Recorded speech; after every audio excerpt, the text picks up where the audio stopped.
Just a question about Jack. Obviously, last year you had the situation with the three-way race in camp, and you have to have that really hard conversation with Peyton Ramsey about, being the backup quarterback. And then with Jack, obviously he's had 2 years as being a backup. How much is that something you have to keep having conversations with him? Like, how do you continue to frame his mind where he's okay with having that role and he understands like what his path is and what his responsibilities are? Yeah, I think it's critical that you're open and honest. It's critical that you sit down, talk man to man, and just go through where he's at, what his goals are, where we see him, where he wants to be, where we see him becoming, and you have those times together, and that builds trust. That relationship that's formed, and that's one thing I'll say about Jack. He's just been a consistent young man that's grown and matured so much since he's been here in so many different ways, and has had a chance to, get a great education here, and loves the track that he's on from a business perspective, and he's a very, very bright young man, and so he just loves Indiana, and he'd be the first one to tell you that. He loves being here, loves the culture, loves the environment that he's in, and obviously wants to play like everybody does that comes here, and so there's a level of patience that you have to have, and there's also a level of perseverance and persistence when you never know when you might get that opportunity. And when it comes, you got to seize it. So I just think that and in this day and age, it's hard. You see a lot of places where quarterbacks don't, if they're not getting to play within a year or so, they go somewhere else. So that's a tribute to him, a testament to his perseverance and character of just saying, hey, I want to stay here, I want to develop here, and I want to be able to help this team in any way possible. So that's kind of been his attitude, and he's been very open and honest about that. But I'm just excited for him in that regard because of the position that he's put himself in, and the way he's been so consistent in his preparation. All right, Zach, and then Kevin. I wanted to ask about Coach Shelby. I'm doing a story. He's been around longer than you. I think from kind of maybe the team and sort of staff perspective, he's probably been around as long as anybody. And he's kind of been, witness to really the last sort of decade of program building. Just in the time you've worked with him, first as coordinator and then obviously as head coach, what does he bring? What, whether it's to that cornerback room, to the defensive room overall, to the staff overall, just, what does he kind of add for you? What do you count on him for, I guess? Well, I think perspective. He's as you stated, he is the longest tenured coach on the field coach on our staff. More than myself, as you said. So has seen a lot. And would talk about what it was like when he first got here. Has seen the changes, and has been, and honestly, when he first got here with Coach Wilson and just saw the change from that point to where, it got by the time I was here, which was coming off, a bowl opportunity, at the Pinstripe Bowl. I was hired that off season after that game, and, a good season that year in a lot of ways, especially offensively. Had some challenges on defense, and so but I think just big picture perspective of where we have come from, and an appreciation for what it's taken to get here. And I think he gives us a lot of insight and wisdom for our players and coaches in that area. And I just respect him for staying the course here, and other opportunities, come and with situations, and but to be able to want to see this thing through, to be able to be a part of the complete change and the turnaround, and to see us go from where we were back then to being a top 10 team right now has been awesome for him to be a part of. And I just love him, respect him, appreciate him, and how he holds his players accountable, does a great job building relationships with these guys, and really, coaching them in a way that is helping them develop from the inside out and to become the men that we want them to be, and that I believe that they want to be ultimately. So I do think that we do tease him at times about being here for so long, but he's a guy that stayed the course, and got a lot of respect for him. Kevin. Coach, I see you have the winter jacket on. Are you guys practicing outside just kind of the whole time between now and the end of the season? Are you using Mellencamp at all, or how are you kind of approaching that as December comes? Well, the way I always approach it, this is my philosophy, is we're going to practice in the situation we're going to play in. So last time I checked, there's not a dome in Madison, Wisconsin. So we've been outside every single day. I played my college football up in the state of Wisconsin, so I know how cold it is this time of year up there. And so, yes, we've been outside every single day. That's the plan. And if we got to play in it, we're going to prepare in it. So that's the approach. And so, you obviously project what you think the weather might be, and it can definitely change without question.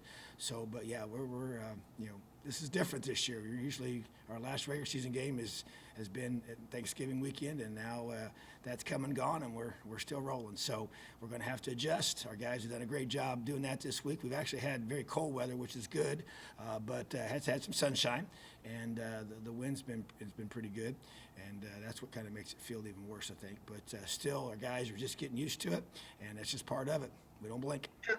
Just a quick follow-up on that. I mean, are you guys allowed to practice in Mellencamp because of the COVID protocols? Or you guys could you practice there? That is a good question. We do have the ability to numerically, and there are restrictions on some of those things. But yeah, we can use it, and like I said, we if it was going to, like you said, if it came in, started raining, or like icy rain, and we weren't expecting to play in that type of deal, we would probably utilize it a little bit in that situation. But we want to be outside as much as possible. Yes.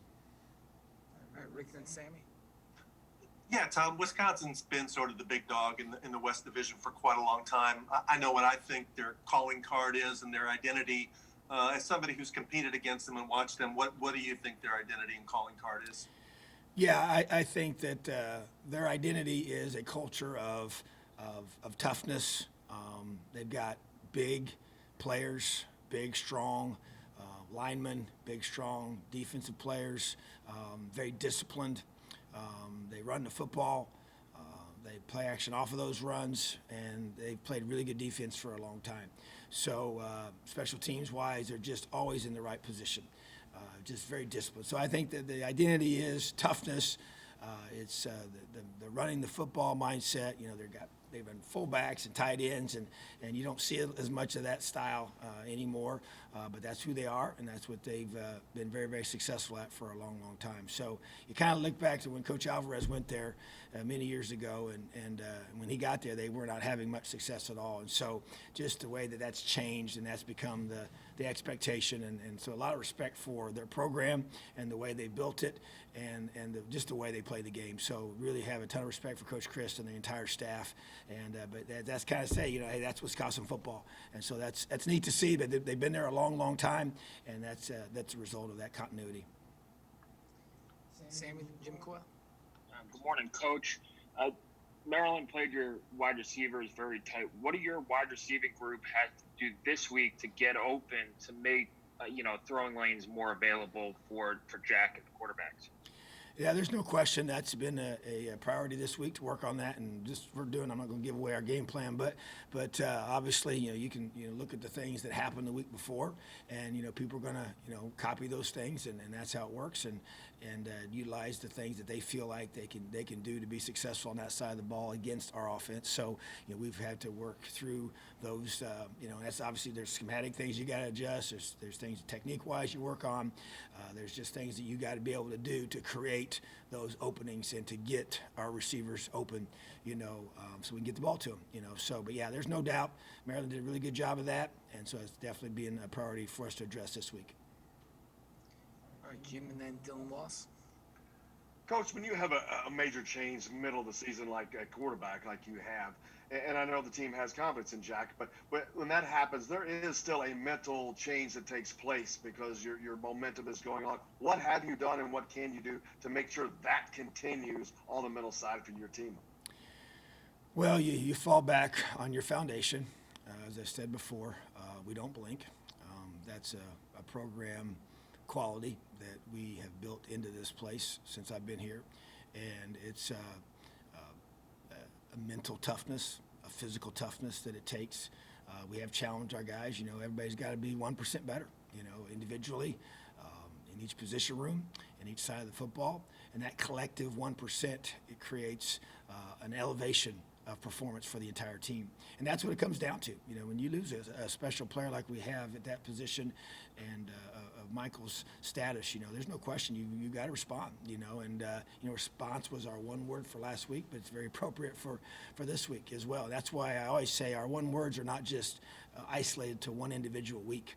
Those one words become woven into our entire program. And even whether it's the one word for the whole season or the one word for a certain game. And so we got to have an unbelievable amount of grit and fight to be able to band together. And I think that sometimes when you have a situation like this occur, it does have a very important, you know, impact on the team from the perspective of forcing other guys to be able to, you know, elevate their attention to the details of their preparation and how they're going to perform on game day. So that's what's got to happen. You know, you just don't lose a guy of that, you know, of his quality and his ability to make plays and just say, okay, hey, it's business as usual. So you got to be able to go through, make those adjustments. But there's a ton of confidence in Jack on this football team. And it is. We're a football team, and that to me is the key. And Jax now has the role of being our starting quarterback, and now Dexter has the role of being the next man going in. And so he has to be able to elevate his performance and his preparation to create that type of performance that we all want. So to me, it's a collective group effort of us banding together and being 11 strong, which we talk about all the time in our program. And to me, it needs to be very, very evident on Saturday, you know, in Madison, that this football team is moving forward and able to adapt to whatever change comes our way. All right, Dylan, and then we'll wrap up with John Blau. Hey, Coach. I feel like, you know, a lot of times when I see kind of post-game videos posted about after the games, and I see a lot of the defensive huddles, and it seems like Cam Jones is always one of the guys that's kind of talking to him and rallying him up for whatever. And you know, I know kind of Mike is sort of the leader of that linebacking group, but what have you seen from Cam Jones this season in terms of just his leadership? Yeah, that's a good observation on your part, because I would say that Cam is the more verbal leader of the two. They both were voted as captains for our team, and but Mike is pretty quiet. You know, he plays with fanatical effort, is just a relentless football player on the field, and in how he prepares and how he leads, you know, during the week, during practice. But as far as getting the groups together and addressing them and talking to them, Cam Jones is probably our most vocal one on the entire team in that regard. So, and I think if you talk to our strength staff, you know, they would, which we do a lot. We talk to them a lot about the leadership that they see and the way guys handle themselves in the weight room, you know, with the team in that element. And his name is always at the top of that because he does have the confidence to speak. And that's, you know, that can be a hard thing, you know, to be able to get in front of your peers and to say, whether it's encouraging words, motivational words, or, you know, getting on them, you know, and challenge them and hold them accountable for something that they're not doing right, you know. So, but he's earned that right, and you earn that by being an extremely hard worker, being a guy that has, you know, a work ethic that's second to none, and that is, you know, followed up with practicing hard, studying hard, doing all those things right, and then, you know, your personality kind of takes over. And he is one that is more, you know, comfortable speaking in front of the group and has really embraced that as one of his roles as well. So, yeah, he's definitely one of our leaders of this team, and he's one of the big reasons why our defense is playing the way they are. All right, John, last one.